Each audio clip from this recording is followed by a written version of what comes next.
Hamba yang diangkat tuannya. Siapakah hamba yang setia dan bijaksana yang diangkat oleh tuannya atas orang-orangnya untuk memberikan mereka makanan pada waktunya? Lukas 24 ayat 45. Sahabat Iktus yang dikasihi Tuhan, Injil Matius pasal 24 dan 25 adalah perikop yang menguraikan tentang keadaan akhir zaman.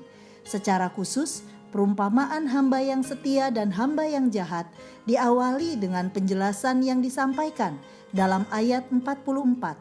Sebab itu, hendaklah kamu juga siap sedia, karena Anak Manusia datang pada saat yang tidak kamu duga. Bagaimana seorang hidup sesuai dengan kebenaran firman Tuhan hingga kedatangan Yesus yang kedua kali?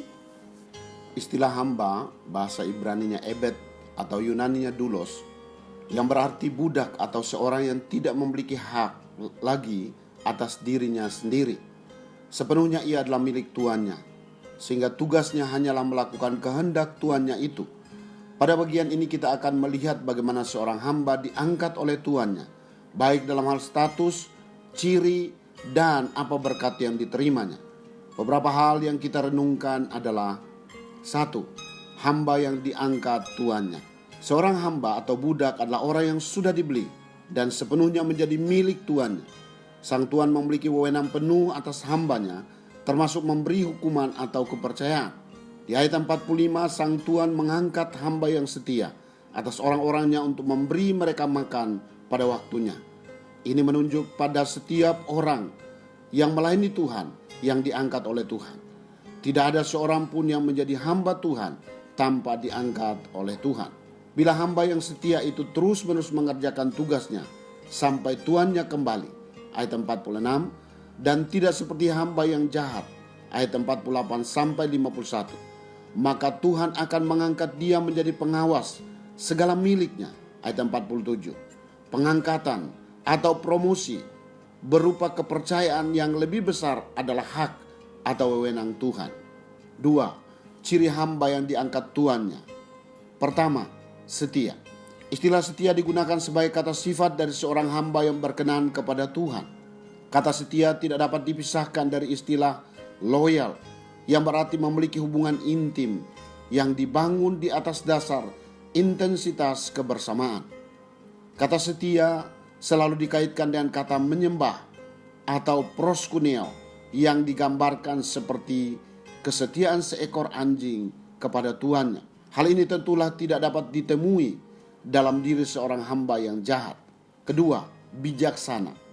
Kata bijaksana ayat 45 berhubungan dengan dua hal, yaitu bisa membedakan yang baik dari yang jahat. Hamba yang bijaksana melakukan tugasnya dengan benar, walau tidak diawasi tuannya yang sedang bepergian. Berbeda dengan hamba yang jahat, yang memukul dan mabuk-mabukan, ayat 49.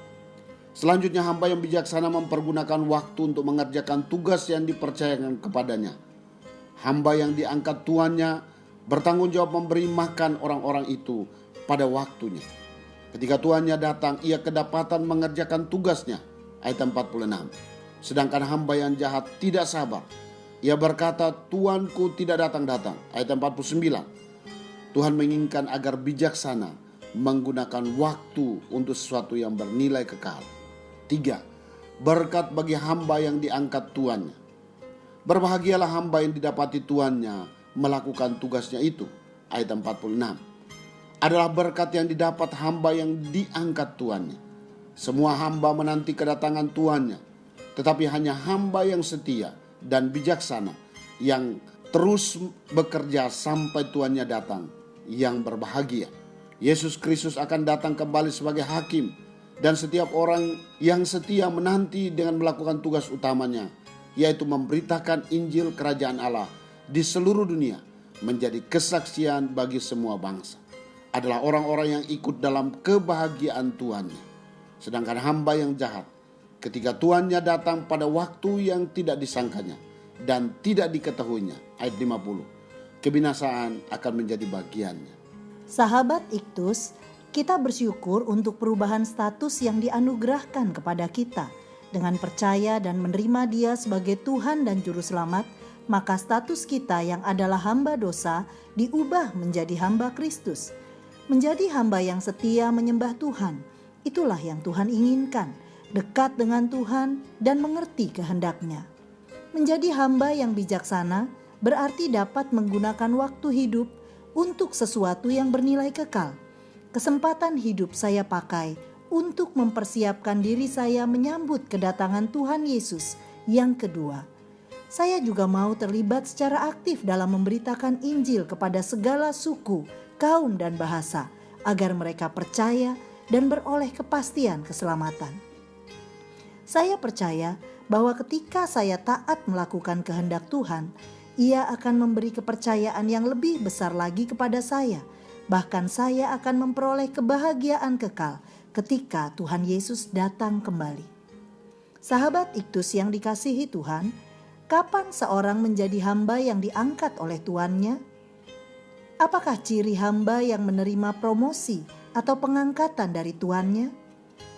Apa berkat yang saya terima sebagai hamba yang diangkat oleh Tuhan?